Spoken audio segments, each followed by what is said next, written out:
মহানগৰ আৰক্ষীৰ জালত পৰিছে আন্তঃৰাষ্ট্ৰীয় বাইক চুৰি গ্যাং আৰক্ষীয়ে গ্ৰেপ্তাৰ কৰিছে ছটাকৈ কুখ্যাত চোৰক আৰু মেঘালয় ভাৰত বাংলাদেশ সীমান্তত গড়চুক আৰক্ষীয়ে অভিযান চলাই গ্ৰেপ্তাৰ কৰিছে হানিফ শেখ ৰফিক আলী জাকিৰ হুছেইন নামৰ চোৰকেইটাক আৰক্ষীয়ে জব্দ কৰিছে তিনিখনকৈ চুৰি বুলেট বাইক কৌশলেৰে লখৰাৰ পৰা চুৰি কৰিছিল এই বাহন কেইখন ৰয়েল এনফিল্ড বাইক কেইখন আৰু চাবি নোহোৱাকৈ স্বয়ংক্ৰিয়ভাৱে কৰি লৈ ব্যৱস্থা নিজে বাহন কেইখন চুৰি কৰিছিল আৰক্ষীয়ে উদ্ধাৰ কৰিছে চুৰি কাৰ্যত ব্যৱহৃত আন কেতবোৰ সামগ্ৰীও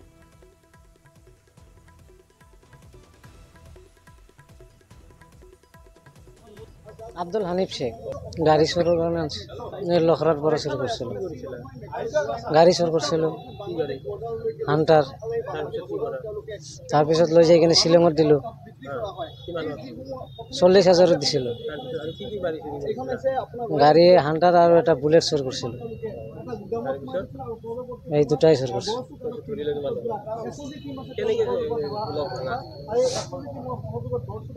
হাতে দি ধরি কিনে দুইজনে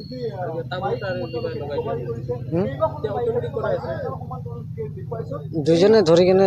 জোৰে মাৰি দিলে ভাঙি গ'ল মহানগৰীত প্ৰত্যেক দিনে সংঘটিত হৈ আহিছে বাইক চুৰিৰ ঘটনা আৰু এইবাৰ চুৰৰ টাৰ্গেট হৈ পৰিছিলে বিশেষকৈ ৰয়েল এনফিল্ডৰ বিলাসী বাহন তিনিখন বাইক উদ্ধাৰ কৰিছে গড়চুক আৰক্ষীয়ে ভাৰত বাংলাদেশ সীমান্তৰ পৰা আৰু বাইক তিনিখন আনিছে এই মুহূৰ্তত সতীৰ্থ হৈ এই যি নামি দামী বিলাসী বাহন আছে ৰয়েল এনফিল্ডৰ এই বাহনসমূহ দেখুৱাইছে তাৰ মাজতে এটা নিঞ্জা টেকনিক এই মুহূৰ্তত দেখুৱাবলৈ চেষ্টা কৰিছো যে চুৰে এই বাহনখিনি চুৰ কৰিছে কিন্তু এই বাহনখিনিৰ চাবি নাই তাৰ পিছতো কিন্তু বাহনসমূহ চলি থাকে এটা নিঞ্জা টেকনিক আছে সতীৰ্থ কিছু দৃশ্য দেখুৱাব এই যে বাহনখন দেখুৱাইছো ইয়াতে জুম কৰি যদি সম্ভৱ হয় দেখুৱাব এটা তামোৰ তাৰ ইয়াৰে চাবিপথ নাই নোহোৱা কৰি অটোমেটিক কৰিছে আৰু এইটো যেতিয়া মই এনেকৈ চুই দিম তেতিয়া বাহনখন ষ্টাৰ্ট হৈ যাব এই মুহূৰ্তত যি দেখিছে ষ্টাৰ্ট হৈ গ'ল এই বাহনখন টিপি দিয়াৰ লগে লগে ষ্টাৰ্ট হৈ গ'ল অৰ্থাৎ এক প্ৰকাৰ ক'ব পাৰি যে কি ধৰণৰ নিঞ্জা টেকনিক ব্যৱহাৰ কৰে চাবি নোহোৱাকৈ ষ্টাৰ্ট হোৱা বাহন হয়তো এয়া আপোনালোকে প্ৰথম দেখিছে যে চাবি নোহোৱাকৈ তেখেতসকলে নিঞ্জা টেকনিক ব্যৱহাৰ কৰে আৰু সতীৰ্থ হাতখন দেখুৱাব যে তাত ধৰি থাকিলে এনেদৰে ষ্টাৰ্ট হৈ থাকে আৰু তাৰ পিছতে ষ্টাৰ্টটো যদি চোৱা যায় বন্ধ হৈ যায় আৰু এয়াই হৈছে তাৰ দৃশ্য আৰু এই মুহূৰ্তত যিসকল চুৰ আছিলে সেই চুৰসকলক উলিয়াই আনিছে দেখুৱাইছোঁ পোনপটীয়াকৈ নিউজ 18 অসম নৰ্থ ইষ্টৰ দৰ্শকসকলক যে এই যি বৃহৎ চুৰৰ দল তাৰে ভিতৰত এই বাহন চুৰি কৰা তিনিজন আছিলে অসম ভাৰত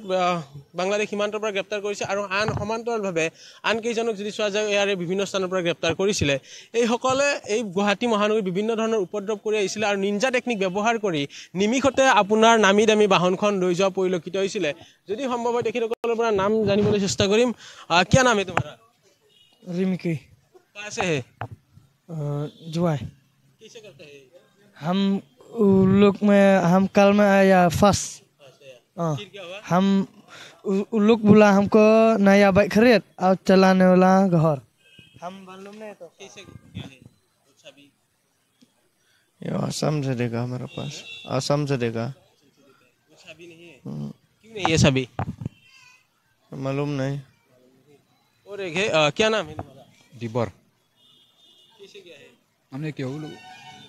লোকে এজনে আনজনৰ ফালে দুখ ঠেলোৱা পৰিলক্ষিত হৈছে আৰু সমান্তৰালভাৱে 6 জন চোৰক ইতিমধ্যে গ্ৰেপ্তাৰ কৰিছে গড়চুক আৰক্ষীৰ এক প্ৰকাৰ বৃহৎ সফলতা আৰু এয়া ৰাষ্ট্ৰীয় চক্ৰ নহয় আন্তঃৰাষ্ট্ৰীয় চক্ৰ বিশেষকৈ গুৱাহাটী মহানগৰীৰ পৰা চুৰি কৰি তেখেতসকলে অসম মেঘালয় পাৰ হৈ তেখেতসকলে বাংলাদেশলৈকে লৈ গৈছিলে আৰু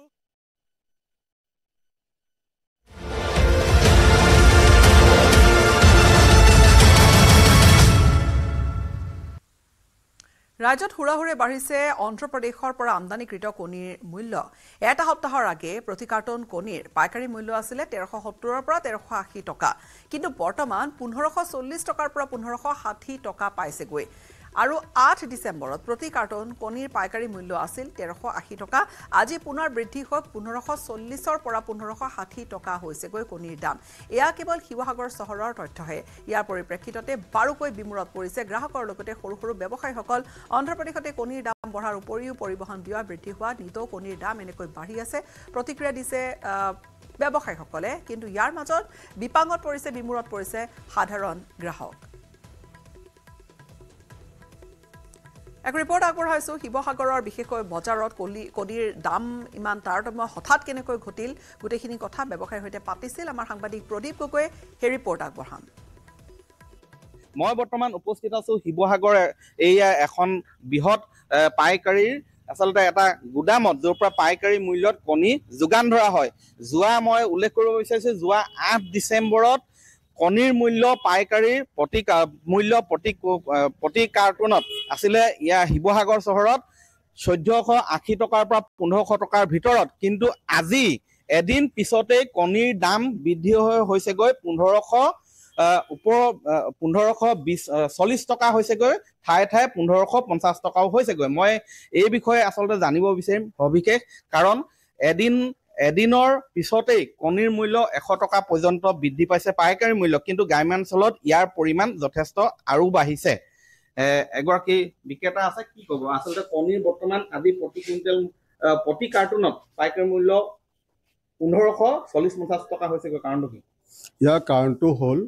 প্ৰথম কথা হ'ল যে কণীৰ ৰেটটো দিনক দিনে বাঢ়িছে এদিনত কণীৰ ৰেট তেওঁ কোৱা মতে 8 তাৰিখে যিটো কণী আছিলে অন্ধত সেইটো ৰেট আছিলে 5 টকা 75 পইচা পাৰ পিচ এটা কণীৰ আৰু আজি যিখিনি আমাৰ কণী আহিছে সেইটো এটা কণী অন্ধৰ দাম 5 টকা 95 পইচা অৰ্থাৎ 1 পইচা বাঢ়িলে এটা কাৰ্টুনৰ 210 টকা বাঢ়ে পৰিবহণটো ভাড়া বাঢ়িছে আগত আছিলে আমাৰ 175,000 এতিয়া আহিছে 1,81,000 যথেষ্ট বাঢ়িছে মানে এদিনত যেতিয়া 25 পইচাকৈ বাঢ়িছে এটা কাৰ্টুনত 25 পইচা বঢ়া মানে এটা কাৰ্টুনত সে আপোনাৰ 55 টকা বাঢ়ি যোৱাকালি যিটো মাল আহিছিলে তাৰ লগত ডিফাৰেঞ্চ আজি 55 টকা পাৰ কাৰ্টুন এদিনত পাৰ কাৰ্টুন 55 টকা 25 পইচা বাঢ়িলে মানে এক কাৰ্টুনত 2 টকা 10 পইচাকৈ বাঢ়ি যায়তো পাৰ কণীত এটা কাৰ্টুনত 2 টকা 10 পইচা হৈ গ'লে আপোনাৰ পাৰ কাৰ্টুন মানে হ'ব 25 পইচা বাঢ়ি সমস্যা কি হৈছে সমস্যা মানুহৰ কাষ্টমাৰ গালি খাব লগা হৈছে কাষ্টমাৰ এতিয়া আমাৰ ওচৰত আহিছে লোকেল কণীয়ে পায় এইটো দামত সেইটো কাৰণে এতিয়া আমাৰ মানে বিক্ৰীটো কমি গৈছে অসমীয়া যুৱ মঞ্চৰ ৰিদিপ আছে কি ক'ব নহয় অত্যাৱশ্যকীয় সামগ্ৰীৰ মূল্য বৃদ্ধিৰ সমান্তৰালকৈ আজি আচলতে কণীৰ মূল্য বৃদ্ধিয়ে সকলো জনসাধাৰণক আচলতে শংকিত কৰি তুলিছে আজি কিছুদিন আগৰ পৰা আচলতে হুৰা দাম বাঢ়িব ধৰিছে আজি এতিয়া ট্ৰান্সপৰ্টেশ্যন কষ্টেই হওক বা টোল টেক্সেই হওক বা বিভিন্ন ধৰণৰ যিখিনি আচলতে টেক্স আছে এই টেক্সৰ কাৰণে আচলতে নিশ্চিতভাৱে এই কণীৰ দাম বঢ়া বুলি আমাৰ মনে কৈছে হয় মই ইয়াৰ পৰিৱেশ মই দেখুৱাইছোঁ যে এই অন্ধৰ পৰা অহা যি কণী সেই কণীৰ আজিৰ তাৰিখত প্ৰতি কাৰ্টুনৰ পাইকাৰী মূল্য হৈছে শিৱসাগৰ চহৰত 1540 টকাৰ পৰা 1550 টকা কিন্তু এদিন আগে যোৱা 8 ডিচেম্বৰত সেই মূল্য আছিলে 1480 টকা গতিকে যথেষ্ট বাঢ়িছে আৰু ইয়াৰ এটা অন্যতম কাৰণ হ'ল কিন্তু পৰিবহণ ব্যয় বৃদ্ধি অনাগত সময়ত লক্ষণীয় হ'ব যে পৰিবহণ ব্যয় হ্ৰাস কৰিবলৈ চৰকাৰে কিবা পদক্ষেপ ল'ব নে নলয় আন কিছু খবৰলৈ আগবাঢ়িম ট্ৰাম্প কেবিনেট 2.0 পুনৰ নিযুক্ত হ'ল ভাৰতীয় মূলৰ এগৰাকী মহিলা আমেৰিকাৰ ন্যায় বিভাগৰ সহকাৰী এটৰ্নী জেনেৰেল নিযুক্তি ভাৰতীয় মূলৰ হাৰমিত কে ধিলনক ৰাষ্ট্ৰপতি ডোনাল্ড ট্ৰাম্পে সামাজিক মাধ্যমযোগে ঘোষণা কৰিলে এই কথা ট্ৰাম্প কেবিনেট 2.0 ধিলন হৈছে চতুৰ্থগৰাকী ভাৰতীয় মূলৰ ব্যক্তি আমেৰিকাত বসবাস কৰা হাৰমিত কে ধিলন এগৰাকী শিখ সম্প্ৰদায়ৰ অধিবক্তা 55 বছৰীয়া হাৰমিত কে ধিলনৰ জন্ম হৈছিল ভাৰতৰ চণ্ডীগড়ত আন্তঃৰাষ্ট্ৰীয় বিখ্যাত শিল্পী ব্ৰায়ান এডামছৰ শ্বিলঙত শ্বিলঙত ইতিমধ্যে উপস্থিত হৈছে ব্ৰায়ান এডামছ আৰু আজি শ্বিলঙত তেওঁ অনুষ্ঠান পৰিৱেশন কৰিব অনুৰাগীক মোহিত কৰিবলৈ সাজু হৈছে বিখ্যাত শিল্পীগৰাকী ব্ৰায়ান এডামছৰ অনুষ্ঠানৰ বাবে অনুৰাগীৰ উল্লাস আৰু শ্বিলঙত উষ্ম আদৰণি জনোৱা হৈছে শিল্পীগৰাকী অনুষ্ঠানৰ বাবে শ্বিলঙৰ বিদ্যালয়সমূহ আজি বন্ধ ঘোষণা কৰা হৈছে ছামাৰ অফ 69 গীতেৰে খ্যাতি লাভ কৰিছিল আন্তঃৰাষ্ট্ৰীয় শিল্পীগৰাকীয়ে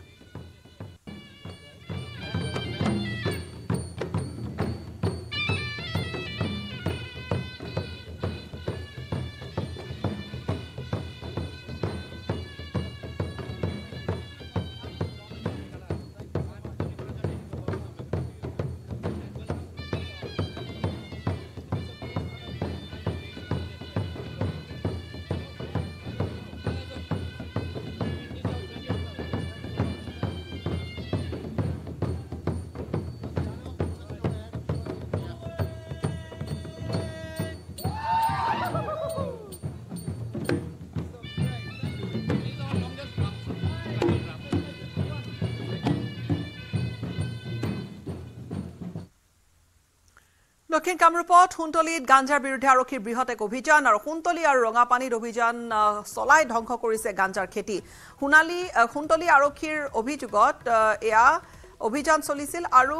বৃহৎ এটা অভিযান আবকাৰী বিভাগে চলালে অভিযানত ধ্বংস কৰা হৈছে প্ৰায় 20 লক্ষাধিক টকাৰ গাঞ্জা গছ দীৰ্ঘদিনে গাঞ্জা খেতি কৰি ব্যৱসায় চলাই আহিছিল একাংশই হুণ্টলিৰ টাঙনমাৰী দক্ষিণ ৰঙাপানী চৌধুৰীপাম লটৰিয়া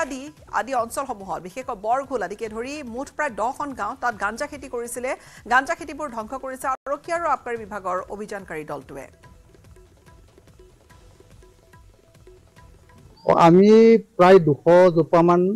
ভাঙৰ গছ এনেকে আমি নষ্ট কৰিছো কাটি পেলাইছো কাটি পুৰি পেলোৱা হৈছে আৰু আমি ভাবিছো ইয়াৰ পৰা এক্সট্ৰেক্ট 200 কেজি মান হয়তো ভাঙ হলহেঁতেন আৰু আনুমানিক বজাৰ মূল্য হয়তো 20 লাখ মান টকা হ'ব ইয়াৰ আমি ৰাইজ দল সংগঠনৰ লগত এটা প্ৰত্যক্ষ সংযোগত থাকিম আৰু তেখেতসকলৰ পৰাও আমি হয়তো ইনপুট ল'ম কিছুমান বা আমাৰ নিজাববীয়াকৈ আমি কিছুমান খবৰ ল'ম এনেকুৱা যিবিলাক খবৰ পায় তাৰ এগেইনষ্টে আমি অভিযান চলাম আজি 10 ডিসেম্বৰ শহীদ দিৱস অসম আন্দোলনত প্ৰাণ আহুতি দিয়া বীৰ শহীদসকলৰ স্মৃতি আৰু ত্যাগক সুঁৱৰি আজিৰ দিনটো পালন কৰি অহা হৈছে শহীদ দিৱস হিচাপে ভাৰতীয় জনতা যুৱ মৰ্চাৰ অসম প্ৰদেশে শোণিতপুৰ জিলাৰ জামুগুৰিহাটৰ পকামুৰা পথাৰত কেন্দ্ৰীয়ভাৱে পালন কৰিছে শহীদ দিৱসৰ এই অনুষ্ঠানৰ মুখ্য অতিথি হিচাপে উপস্থিত থাকিব মুখ্যমন্ত্ৰী ডক্টৰ হিমন্ত বিশ্ব শৰ্মা আৰু মুখ্যমন্ত্ৰীৰ উপৰি অনুষ্ঠানত উপস্থিত থাকিব বিজেপি সভাপতি ভৱেশ কলিতা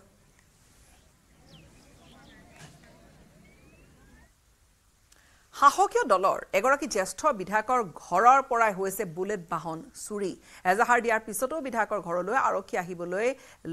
লগালে প্ৰায় 12 ঘণ্টাৰ অধিক সময় ইয়াৰ পিছতে আৰক্ষীৰ ওপৰত ভৰসা কৰিব পাৰিবনে বাৰু মহানগৰৰ বাসিন্দাই চুৰৰ চকু বুলেটত আৰক্ষীৰ অকৰ্মণ্যতাৰ সুযোগ লৈ এনিখাতে দুখন বুলেট লুট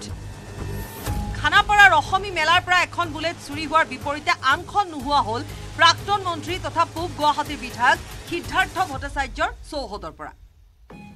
গুৱাহাটী মহানগৰীত আপোনাৰ সম্পত্তিসমূহ কিমান নিৰাপদে আছে অৰ্থাৎ কিমান সুৰক্ষিত হৈ আছে গুৱাহাটী মহানগৰীত আপোনাৰ সম্পত্তিসমূহ আপোনাৰ বাইকখন আপোনাৰ গাড়ীখন কিমান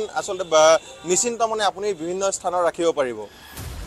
ওখ দেৱালেৰে ঘেৰি থোৱা বিধায়ক সিদ্ধাৰ্থ ভট্টাচাৰ্যৰ চৌহদত সোমোৱা চুৰৰ চেহেৰা বন্দী হ'ল চিচিটিভি দেওবাৰে নিশা বিধায়কৰ ঘৰৰ চৌহদত টহল দিছে দুটা চুৰে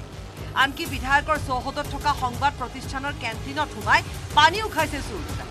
পানী দুনি খোৱাৰ পাছতে 1 মিনিটৰো কম সময়ত বুলেটখন ষ্টাৰ্ট কৰি বিধায়কৰ চৌহদৰ পৰা অনায়াসে ওলাই গ'ল চুৰ বপুৰা আচৰিত মহানগৰীৰ মাজমজিয়াত থকা প্ৰাক্তন মন্ত্ৰী তথা শাসকীয় দলৰ এগৰাকী জ্যেষ্ঠ বিধায়কৰ ঘৰৰ পৰা চুৰে লুটি নিয়াৰ সাহ কৰিলে দুমাহ পূৰ্বে কিনা এখন বুলেট তাতোকৈও আচৰিত কথা এজাহাৰ দিয়াৰ পাছতো 100 মিটাৰ আঁতৰৰ বিধায়ক সিদ্ধাৰ্থ ভট্টাচাৰ্যৰ ঘৰলৈ আহিবলৈ 12 ঘণ্টাৰো বেছি সময় লাগিল পল্টন বজাৰ আৰক্ষী ইয়াৰ পাছতো আৰক্ষীৰ ওপৰত ভৰসা কৰিব পাৰেনে মহানগৰী বাসিন্দাই মাত্ৰ দুমাহ পূৰ্বে কিনা বাইকখন চুৰি হোৱাত অসহায় হৈ পৰিছে সিদ্ধাৰ্থ ভট্টাচাৰ্যৰ ঘৰৰ চৌহদতে থকা সংবাদ প্ৰতিষ্ঠানত কৰ্মৰত অভিজিত কলিতা ডিউটিত আহিছিলোঁ আপোনালোকৰ 11টা বজাত আহি ডিউটিত আহি পেলাই পাৰ্কিঙত বাইকখন থৈ পেলাই আপোনাৰ অফিচত সোমাইছোঁ 11টাৰ পৰা আপোনাৰ গাড়ীখন চুৰি হৈছে আপোনাৰ প্ৰায় 4:30 পৰা 4:45 ভিতৰত মানে সেইখিনি টাইমত মানে আৰু মই যেতিয়া আপোনাৰ বাহিৰলৈ 6টা মান বজাত আহিছিলোঁ আহি পেলাই চাওঁতে বাইকখন নাই আৰু সেই জেগাখিনিত মানে আনফালে খানাপাৰাৰ অসমী স্বৰাজ মেলাত ঘাটি পাতিছে বুলেট চুৰৰ দলে মেলা আৰম্ভ হোৱাৰ পৰা চুৰি হৈছে 3খনকৈ বুলেট দেওবাৰে নিশা চুৰি হ'ল ৰুদ্ৰপ্ৰয়াগৰ পৰা মেলাত ভাগ ল'বলৈ অহা পৰাগ অৱস্থি নামৰ যুৱকৰ বাইক ৰুদ্ৰপ্ৰয়াগৰ পৰা অনুষ্ঠান পৰিৱেশন কৰিবলৈ অহা যুৱকৰ বুলেট চুৰি হোৱা ঘটনাই পুনৰবাৰ নাক কাটিলে বশিষ্ঠ আৰক্ষী সেইখন থানাতে এজাহাৰ দাখিল কৰি হেৰুৱা বুলেট ঘূৰাই পাব বুলি আশা পালি আছে ৰুদ্ৰপ্ৰয়াগৰ পৰাগ অৱস্থি বশিষ্ঠৰ পৰা উৎপল হালৈৰ সহযোগত Priyabrata Gogoi report news 18 Assam north Coming up, presented by Italian olive oil আৰু ভেষজৰ গুণেৰে সমৃদ্ধ জেক অলিভ অইল বডি অইল 10:57 দেশ বিদেশ তথা ৰাজ্যৰ একতা খবৰ লৈ আছে দ্ৰুত সংবাদ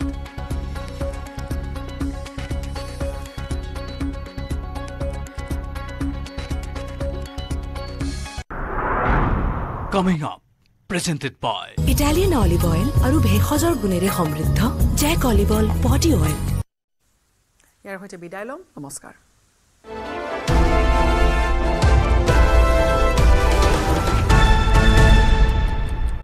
সৰ্বোচ্চ